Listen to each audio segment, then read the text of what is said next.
Urban FM 104.5. Urban FM 104.5. Vous êtes sur les 104.5 Urban FM, la station urbaine. On est avec Jean-Paul. Jean-Paul, bonjour. Bonjour la fraîche. Comment tu vas ce matin? Ça va très bien. Tu as passé un bon week-end? Ouais, j'ai suivi, déjà hier, j'ai suivi la finale du Masters 1000 de Madrid parce que j'entendais parler d'un nouveau phénomène du tennis, Carlos Alcaraz. Ouais. Il a battu Alexander Zverev, vraiment, il a laminé hier en 2-7, 6-3, 6-1. Oui. Moi, je ne m'y connais pas. C'était l'un des tournois vraiment importants de l'ATP, c'est-à-dire un Masters 1000, parce qu'il faut savoir que dans les tournois ATP, les tournois de tennis professionnels, il y a plusieurs niveaux de tournois. Et en fonction des positions ou des succès que vous remportez par tournoi, on vous attribue des points. Et en fin d'année, on fait le calcul des points et on fait un classement mondial des meilleurs joueurs. Et l'avantage avec ce classement-là, des meilleurs joueurs, ça va vous permettre, par exemple, d'être directement coopté pour certains tournois. Vous n'avez pas besoin de faire, par exemple, des tournois de préqualification ou de qualification pour jouer, par exemple, des grands chelems. Si vous êtes, je prends un exemple, parmi, par exemple, les 50 meilleurs mondiaux, vous êtes rapidement appelé, vous êtes de facto invité pour les grands chelems. Donc, Flushing Meadows, que vous prenez Roland Garros ou Wimbledon. Ah, ça, c'est le seul truc que je connais, Roland Garros. Voilà, ou Wimbledon. Donc, d'accord, ou bien Melbourne, le grand chelem de Melbourne. Donc, vous êtes invité. Et puis maintenant, en dessous des grands chelems, vous avez les Masters 1000. Après les Masters 1000, vous avez les tournois ATP 500 et puis vous avez les ATP 250. Mais les 250, c'est vraiment pour les bas-fonds, quoi, ceux qui sont amateurs. Et puis au fur et à mesure donc, que vous jouez des tournois, que vous les remportez, vous gagnez des points et en montant dans le classement mondial des meilleurs joueurs, eh bien, vous êtes appelé à jouer les meilleurs tournois. Et la particularité de Carlos Alcaraz, c'est qu'il a que 19 ans et en 19 ans, c'est déjà un professionnel. Il a 5 victoires dans le circuit professionnel, dont 2 Masters 1000. C'est vraiment un gage de précocité, quoi. Si vous prenez tous les meilleurs joueurs du moment, que vous preniez Djokovic, qu'on prenne Nadal, qu'on prenne Federer, et ben à 19 ans, ils n'avaient pas déjà des Masters 1000 dans leur palmarès. Donc c'est vraiment un phénomène. Et donc je crois qu'il sera l'une des attractions principales du prochain Roland Garros, parce que le tournoi de Madrid prépare, si tu veux, au Roland Garros. Donc ça va être... L'actualité internationale nous amène où ce matin? On va parler de la Centrafrique. La Centrafrique avait pris une décision le 22 avril dernier, qui est une décision tout à fait inédite, non seulement sur le continent africain, surtout dans la zone des pays de la CEMAC. C'est-à-dire qu'elle a pris une loi dans laquelle elle disait qu'elle adoptait le Bitcoin comme étant une monnaie officielle, aux côtés du franc CFA. La Centrafrique? Oui, la Centrafrique. Les Joe, ils ont des pétards, hein? Oui, justement, mais c'est la raison pour laquelle on va s'intéresser à cette décision-là. Pourquoi le gouvernement centrafricain a-t-il produit une loi qui a été votée à l'unanimité par l'Assemblée nationale, qui permettait justement de régir en fait toutes les transactions qui sont liées aux crypto-monnaies en République centrafricaine, sans aucune restriction, toutes les transactions qui soient effectuées aussi bien par des personnes physiques que morales, publiques ou privées. Et ce texte-là prévoit également que sont intégrés, peuvent être utilisés, que la crypto-monnaie peut être utilisée exactement, et notamment pour les activités de commerce en ligne, également toutes les transactions électroniques, et y compris les contributions fiscales, c'est-à-dire qu'on pourra payer l'impôt avec de la crypto-monnaie, et mieux encore que tous les échanges qui pourront se faire en crypto-monnaie au sein de la République centrafricaine ne seront pas soumis à l'impôt. Alors, il faut savoir que la Centrafrique déjà n'est pas le premier pays au monde à utiliser la crypto-monnaie comme étant une monnaie légale. Le Salvador avait pris la même décision le 21 septembre 2021 et devenant ainsi le premier pays au monde à utiliser la crypto-monnaie. Alors, il faut savoir, pour ceux qui ne le connaissent pas, le Salvador, c'est un petit État qui est situé en Amérique centrale, c'est-à-dire entre les États-Unis et le Mexique au nord et l'Amérique latine, donc au sud. C'est un petit pays qui est aussi pauvre que la Centrafrique, qui est régulièrement classé parmi les pays les moins avancés ou les plus pauvres par les Nations Unies, et même la Centrafrique figure au classement du deuxième pays le moins développé au monde en 2021 selon les critères des Nations Unies. Et donc la Centrafrique aussi, il faut savoir, c'est un pays de 5,5 millions d'habitants, qui est un pays qui a des potentialités économiques qui sont réelles, qui a beaucoup de richesses en termes de matières premières, de diamants, de l'or, de l'uranium, mais c'est un pays qui est en proie à une instabilité politique et sécuritaire depuis 9 ans déjà, depuis la chute du général Bozizé. Donc ce pays est régulièrement en crise sur le plan de la sécurité. En 2016, le président Faustin Archange Touadéra est arrivé au pouvoir et son pouvoir a rapidement vacillé, a rapidement été menacé par des groupes armés qui viendraient de la frontière, notamment avec le Tchad.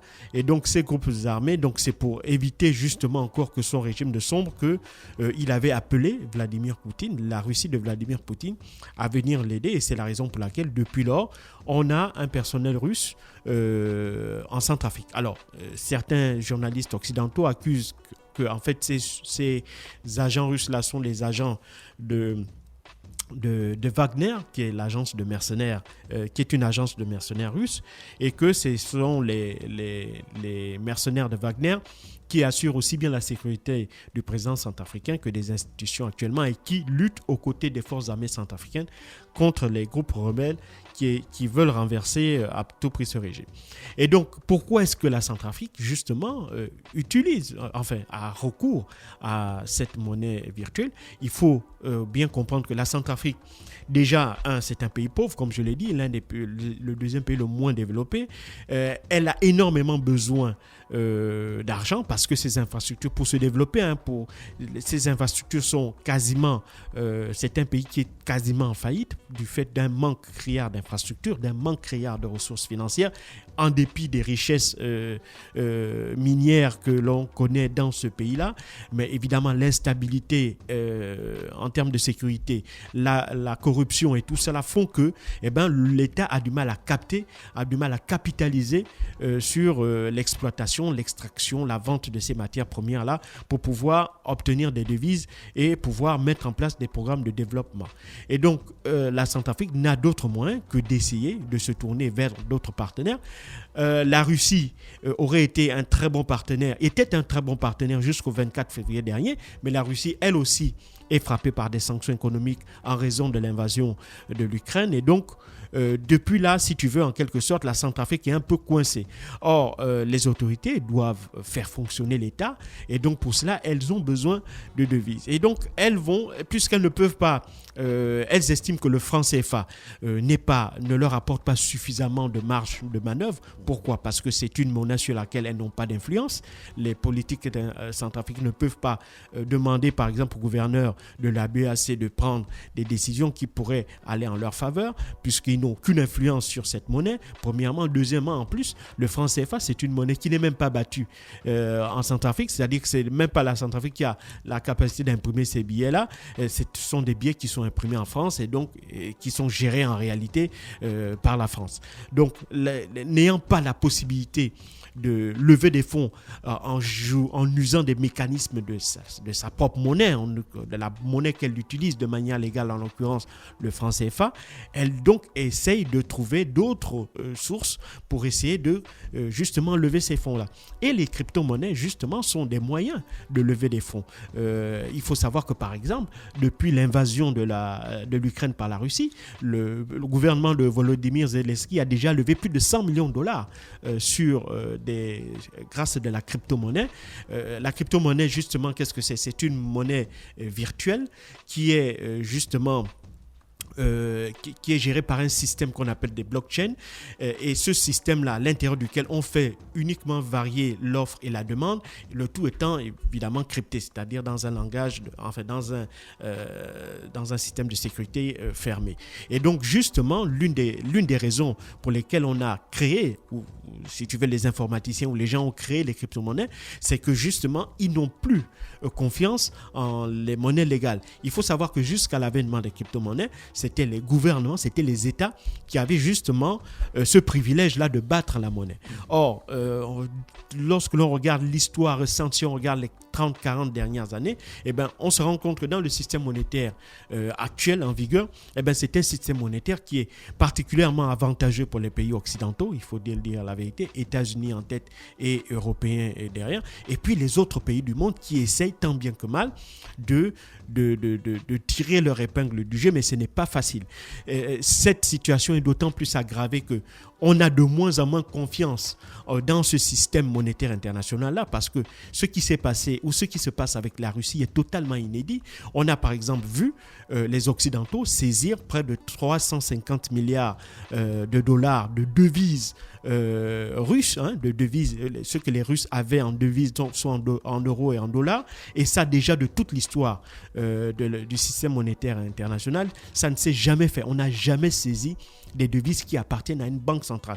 Donc, c'est-à-dire qu'il y a une volonté manifeste des Occidentaux, du fait de l'invasion de la Russie, de dire à la Russie, la monnaie que tu as, notre monnaie que tu utilises comme moyen de paiement pour tes importations, pour ton fonctionnement, nous avons décidé de les saisir en toute illégalité. Il faut bien savoir que la saisie ou le gel des avoirs russes, que ce soit en Europe ou aux États-Unis, c'est une décision qui est en violation de toutes les lois qui puissent exister. Donc, du fait de cette violation-là, ça crée dans le cerveau de ceux qui utilisent cette monnaie-là, parce qu'il faut savoir par exemple que le dollar, c'est 25% des échanges mondiaux qui sont utilisés en dollars. L'achat d'énergie, de pétrole, de gaz, etc., c'est en dollars. L'achat de certaines matières premières, la plupart des matières premières s'échangent sur les marchés internationaux en dollars. Pourquoi on utilise le dollar? Parce qu'on a confiance au dollar et à sa capacité de pouvoir échanger. Or, depuis lors, avec le risque, par exemple, un pays qui se dit que si un jour elle a des problèmes avec les États-Unis, on peut voir leurs avoirs gelés. Et pourtant, ce n'est pas la première fois que les Américains le font. C'est juste que les pays qui étaient frappés par des sanctions américaines et pour lesquels les avoirs en dollars de ces pays-là avaient été gelés et sont toujours gelés jusqu'à présent, c'était des pays, on va dire, de seconde zone. On a par exemple, depuis 1956, on a Cuba qui est sous embargo des États-Unis. Donc, les avoirs cubains qui étaient dans les banques américaines depuis 1956 n'ont jamais été rétrocédés à Cuba et sont toujours détenus par les Américains. La même chose depuis 1979.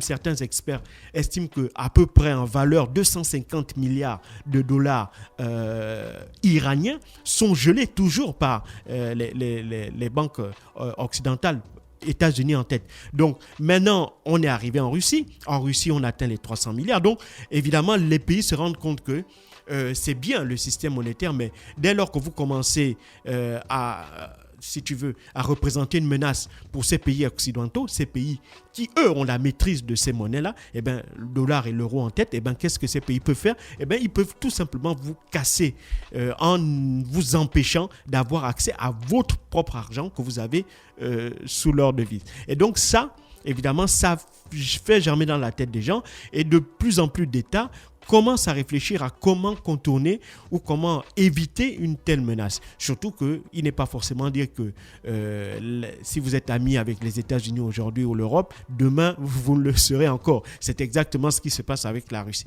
Et donc ça fait que des États déjà veulent, si tu veux, se soustraire également derrière. Quand on parle du système, on parle évidemment du Fonds monétaire international qui est un acteur majeur du système monétaire actuel, parce qu'il faut savoir que aujourd'hui la plupart des pays pauvres ou les pays les moins avancés ou les pays quand vous avez besoin d'argent, soit pour vos exportations, soit parfois pour soutenir votre monnaie, soit pour payer votre dette, vous êtes obligé d'aller vers le FMI, et le FMI en échange de cet argent-là vous impose justement des programmes d'ajustement structurel, et on connaît les effets de ces programmes-là aujourd'hui. Le dernier cas en date avec les dégâts causés par ces programmes-là, on l'a vu notamment non seulement sur les pays africains, on a une dégradation des services publics du fait de la privatisation de nombreux secteurs imposés par le Fonds monétaire international, et on l'a vu aussi également en Grèce, même en Europe. Le FMI a imposé à la Grèce un programme d'ajustement structurel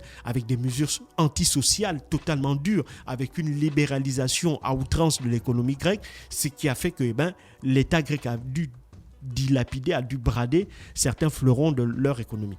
Donc, c'est pour sortir, si tu veux, de ce carcan-là que des pays commencent à réfléchir à des voies de contournement et ils pensent aux crypto-monnaies parce que les crypto-monnaies ne sont pas contrôlées par des États. D'accord ? Ce sont contrôlées par des entités et ces entités-là, évidemment, elles n'appartiennent pas ou n'ont pas d'intérêt de la part des États à défendre. Même si aujourd'hui, évidemment, des États commencent aussi à réfléchir sur la mise en œuvre de leur propre crypto-monnaie. On sait, la Chine est très avancée dans l'élaboration du yuan. Même en Afrique, le Naira, la monnaie virtuelle du Nigeria aussi, c'est le pays africain qui est le plus avancé sur ces questions-là. Et donc, tout ça, la Centrafrique en est bien consciente et donc elle essaie de contourner la difficulté en jouant sur les crypto-monnaies. Maintenant, il y a un revers, malheureusement, c'est que pour véritablement faire jouer cette crypto-monnaie-là, il faut avoir l'infrastructure pour pouvoir le faire. Il faut déjà avoir un accès à Internet, il faut avoir donc des infrastructures en matière de télécommunications qui soient développées, il faut aussi que la plupart des gens aient accès à du matériel informatique, il faut aussi que les gens aient accès à l'énergie parce que tout ça, les ordinateurs, les serveurs, les modems, tout ça fonctionne avec du courant électrique. Or, malheureusement, aujourd'hui, en Centrafrique, il faut savoir que moins de 15% de la population a accès à l'électricité, moins de 1,5% de la population a accès à Internet. Donc, c'est ce qui fait dire à l'opposition centrafricaine qui est vent debout contre cette mesure que cette mesure ne va pas permettre en réalité à la Centrafrique de gagner de l'argent, mais plutôt à une petite frange de la population, celle qui a accès à l'électricité, celle qui a accès à un équipement informatique, celle qui a accès à une connexion sur Internet, c'est cette petite frange-là de la population, en fait, qui va tirer profit de cette loi-là. Et donc ça n'a absolument pas sa raison d'être. Au contraire, ça va fragiliser le franc CFA, qui est la monnaie légale de la Centrafrique, et ça va fragiliser aussi les autres pays de la zone CEMAC qui utilisent également ce franc CFA-là. C'est la raison pour laquelle la Banque centrale, la Banque des États de l'Afrique centrale, qui gère le franc CFA, du moins celui de l'Afrique centrale, de la CEMAC, avait d'ores et déjà envoyé un courrier au ministre du budget centrafricain pour faire savoir ses inquiétudes, étant donné que la Centrafrique, en adhérant au traité de la CEMAC, avait en réalité transféré à la CEMAC toutes ses prérogatives en matière de politique monétaire. Donc, elle ne comprend pas pourquoi, sans en avoir avisé ni la CEMAC ni les autres pays membres de cette organisation, elle avait donc décidé unilatéralement de prendre une décision dont l'impact sur le plan de la politique monétaire de toute la sous-région risquerait d'avoir des effets très négatif. Donc, pour le moment, jusqu'à ce jour, le gouvernement centrafricain n'a pas encore répondu à la Banque centrale et on attend ce qui va sortir de ces discussions-là. Est-ce que, comme il se murmure dans certains États, ça on a pu le lire dans un article de Jeune Afrique, certains pays voudraient qu'on applique certaines dispositions du traité de la CEMAC qui dit que si un pays prend des mesures qui vont à l'encontre des intérêts de l'ensemble de la CEMAC ou des autres pays de la CEMAC, on peut demander un retrait pur et simple de la CEMAC. Donc, c'est-à-dire que si on sort la Centrafrique de là, la Centrafrique n'aura plus la possibilité d'utiliser le franc CFA comme monnaie légale. Donc, on n'en est pas encore là. Maintenant, on va voir ce que ça va donner. Mais ce qui est important, c'est que de plus en plus de pays, il faut vraiment que les gens se rendent compte qu'étant donné avec l'aggravation des tensions géopolitiques actuelles, notamment avec la crise en Ukraine, il ne serait pas improbable de voir la liste de pays qui utilisent des crypto-monnaies, notamment des pays pauvres, des pays sous-développés, s'allonger parce que, évidemment, pour eux, c'est un moyen non négligeable de lever des fonds. Merci Jean-Paul qui revenait pour l'actualité internationale. Ce matin, on parlait de la Centrafrique et de crypto-monnaies. Restez connectés sur les 104.5 Urban FM, la station urbaine dans Luda Fresh Morning. On se retrouve juste derrière. Urban FM 104.5.